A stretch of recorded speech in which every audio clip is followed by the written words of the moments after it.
Hey guys, so I solved the issue. I solved the issue where the boss would teleport to another square and people would still be attacking him in his old square. And I wanted to make a longer video to really explain to you why I was being a silly Billy. Why I messed up so bad. So first, I'll explain the hierarchy a little. So I have a grid, and this grid is made up, it's 10 by 10, but I don't want to draw a 10 by 10.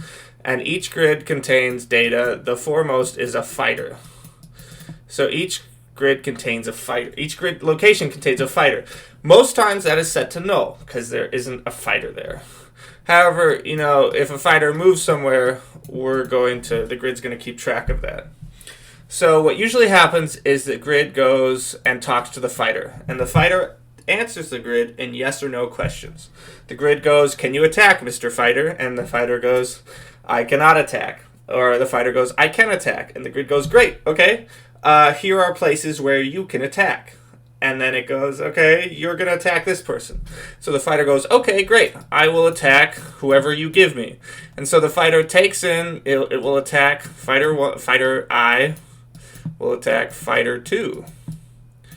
And then it goes and it takes this and it changes the fighter 2 object and returns it to the grid, and then the grid goes, "Okay, this is what the new fighter is," and it replaces the old fighter in the grid wherever the new fighter was located.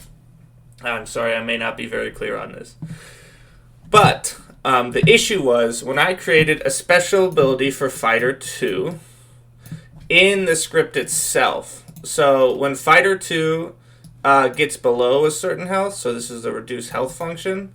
When it gets below a certain health and it has this special ability, then it would emit a signal. Oh, wrong one. It would emit a signal, and that signal would go up to the grid to go, "Hey." So fighter 2 itself would go, "Hey, let's do red for fighter 2." Fighter 2 goes, "Hey, move me." And then, okay, so the grid moves him, let's say over here, and then the grid gets rid of the original location. Let's say that the fighter 2 was here. So it gets rid of that at fighter 2. However, the issue was this was happening in the middle of the attack. So when fighter 1 gets done with his attack, then fighter 1 sends this up to grid 1 and goes, "Hey, here's the new guy, here's the new damage I dealt. Could you replace him?" And so the grid goes, "Okay, let's replace him." And the grid still believes that fighter 2 is there. And so it goes, "Okay," and then it overwrites the fighter 2. So now fighter 2 is in 2 places. And the way I went around that was I went, "Okay, let's just set that you can use your special ability."